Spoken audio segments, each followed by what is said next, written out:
विधानसभा निवडणुकीत महाविकास आघाडीच्या उमेदवारांना फारशी मते मिळाली नाहीत, तर दुसऱ्या बाजूला महायुतीच्या पक्षांना संशयातीत मतदान होत पाशवी बहुमत मिळाल्याने निवडणुकीच्या निकालात दिसून आले.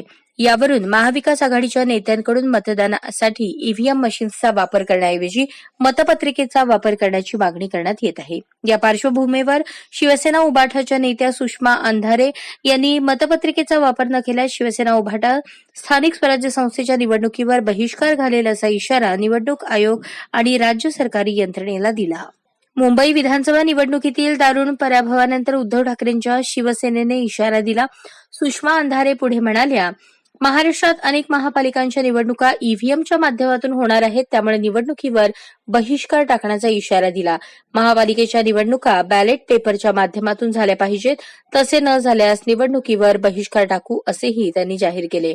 पुढे बोलताना सुषमा अंधारे म्हणाल्या, सध्या देशात हुकुमशाहीचे वातावरण आहे. ईव्हीएममुळेच निवडणूक घेण्याची मागणी सर्वांची आहे.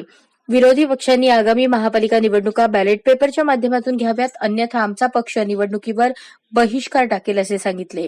काळजीवाहू मुख्यमंत्री एकनाथ शिंदे यांनी उबाठाच्या ईव्हीएमच्या प्रश्नाला उत्तर देताना सांगितले की जेव्हा विरोधक निवडणूक जिंकतात तेव्हा ते ईव्हीएम मशीनवर प्रश्नचिन्ह उभे करत नाहीत. एकनाथ शिंदे यांनी झारखंडमधील विरोधकांच्या विजयाचा हवाला दिला.